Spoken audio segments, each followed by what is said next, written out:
قرآني نبض حياتي، قرآني طهر ذاتي، قرآني عصمة أمري، قرآني طوق نجاتي. قرآني نبض حياتي، قرآني طهر ذاتي، قرآني عصمة أمري. Nukuvuga ngo rero mbere na mbere yo kujya kureba ikibazo cya mugenzi wawe, ujye ubanza wihereho urebe ko icyo kibazo ugifite, nusanga ugifite uharanire kugikosora. Ndetse no kujya kureba mugenzi wawe ntujye kumureba ari kugira ngo muvuge ati uyu ni kanaka bari kuvuga, ahubwo wowe ujye ugerageza kumugezaho ubu butumwa bwiza, umwereke ingaruka ziri mu byo arimo, kugira ngo urebe ko byibuze wamufasha kumurokora ibihano bitegereje abarangwa n'ibi bintu. نعم. السلام عليكم ورحمة الله وبركاته. الحمد لله والصلاة والسلام على رسول الله.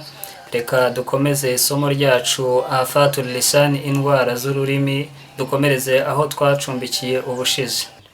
قال صلى الله عليه وسلم من سره أن يسلم فليلزم صمته. Intumwa y'Imana Muhammad sallallahu alayhi wa sallam mu gukomeza kutugira inama y'ibyatugirira akamaro, iratugira inama igira iti man sarrahu an yaslama, uwanezezwa no kuba hatekanye mu buzima bwa hano ku isi ndetse n'ejo ku munsi w'imperuka, falyalzim samtahu, ajye arangwa no guhozaho kwicecekera. Falyalzim samtahu, ajye arangwa no guhora yicecekeye mu gihe yumva ko ibyo ari buvuge nta kamaro biraba bifite, nimba ashaka kubaho koko anezerewe mu buzima bwa hano ku isi ndetse n'ejo ku munsi w'imperuka, falyalzim samtahu, ajye ahozaho kwicecekera. قال سعيد بن جبير, uyu Sa'id ibn Jubair ni umutabi'i wize ku basahaba bakuru, ari kutubwira ati buri uko umuntu abyutse ibihimba bigize umubiri we bibwira ururimi biti. Dore ko ibihimba bigize umubiri nk'uko twabibwiye muri hadithi ni 360. Byose rero ko ari 360 bibwira ururimi biti. Ittaqillaha fina fa innama nahnu bika in istaqamta istaqamna wa in i'wajajta i'wajajna. Uyu Sa'id ibn Jubair ari kutwereka ko ibihimba bigize umubiri buri uko umuntu abyutse bibwira ururimi biti. Ittaqillaha fina, yewe rurimi tinya Imana kuri twebwe, uramenye ntudukoreho, ntuduteranye na nyagasani wacu. Ittaqillaha fina, tinya Imana kuri twebwe, fa innama nahnu bika, mukuri twebwe tugushingiraho, urategeka tugakora. In istaqamta istaqamna, nutungana natwe tuzatungana. Wa in i'wajajta, nunagora mukajya mu bidashimishije Imana, i'wajajna, natwe tuzagorama tubyisangemo. Urumva ibihimba icyo biri gusaba ururimi rwawe. Ni ukuvuga ngo ibihimba icyo bikora byose biba byashingiye ki? Ni nk'ibwiriza riba ryaturutse ibukuru ariho ku rurimi. Ni ukuvuga ngo rero ururimi rwatunganye n'ibindi bihimba byose biri tayari gutungana. N'ururimi rwagoramye n'ibindi bihimba ni direct nabyo bihita bigorama. Uyu Sa'id ibn Jubair rero ari kutwereka icyo ibihimba buri munsi, buri mu gitondo iyo umuntu abyutse icyo biba biri gusaba umuntu. Dusaba Allah ko natwe yadushoboza indimi zacu zikaba izivuga byiza, byaba bidahari tukicecekera. Qala sallallahu alayhi wa sallam ala ukhbirukum bi aysaril ibada wa ahwaniha ala al badan as-samtu wa husnul khulq.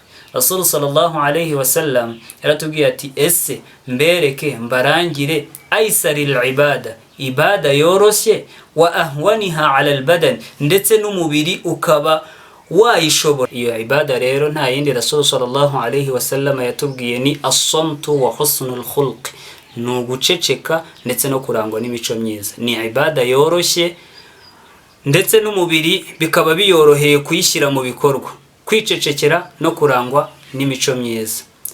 وقال صلى الله عليه وسلم إذا رأيتم المؤمن صموتا وقورا فادنوا منه فإنه يلقن الحكمة. Rasul sallallahu alayhi wa sallam aratugira inama, atwereka byibuze nabo dushobora kugira inshuti nziza kugira ngo zibe zadufasha wenda kuzikuraho iyo mico yazo myiza, zituyobore ku nzira igororotse nazo zahisemo. Rasul sallallahu alaihi wasallam arakatubwira ati idha ra'aytumul mu'mina samutan, nubona umwemeramana ukunda kwicecekera, waquran, akaba anarangwa no kubaha abantu, fadnu minhu, uwo nguwo uzamwiyegereza umugire inshuti yawe ya bugufi, fa innahu yulaqanul hikma, ngo kuko uwo nguwo Allah yamutije iki?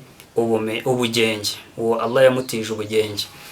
Mu gusoza rero isomo ryacu twagira inama, twasoza tugira abantu inama yuko igihe abantu batakaza igihe cyabo mu magambo adafite akamaro, bayasimbuza kuvuga Allah, dore ko kuvuga Allah ari nabyo bidufitiye akamaro hano ku isi ndetse n'ejo ku munsi w'imperuka. Twafata nk'urugero rwa hadith imwe aho sallallahu alayhi wa sallam avuga ati man qala subhanallahi wa bihamdihi, uzavuga ngo subhanallahi wa bihamdihi fi yawmin, ku munsi, 100 marra, akabivuga inshuro 100 ku munsi, huttat khataya, Allah amuhanagurira ibyaha bye, wa in kanat mithla zabadil bahri, kabone niyo byaba bingana n'umucanga wo ku nyanja. Nizera ko yaba ari igihe uvuga, yaba ari nawe ubwirwa, dufite ibyaha kandi dukeneye ko Allah atubabarira. No kuvuga ngo rero wa mwanya dufata mu magambo tumare tuvuga Allah, nibyo byiza biremereza iminzani yacu,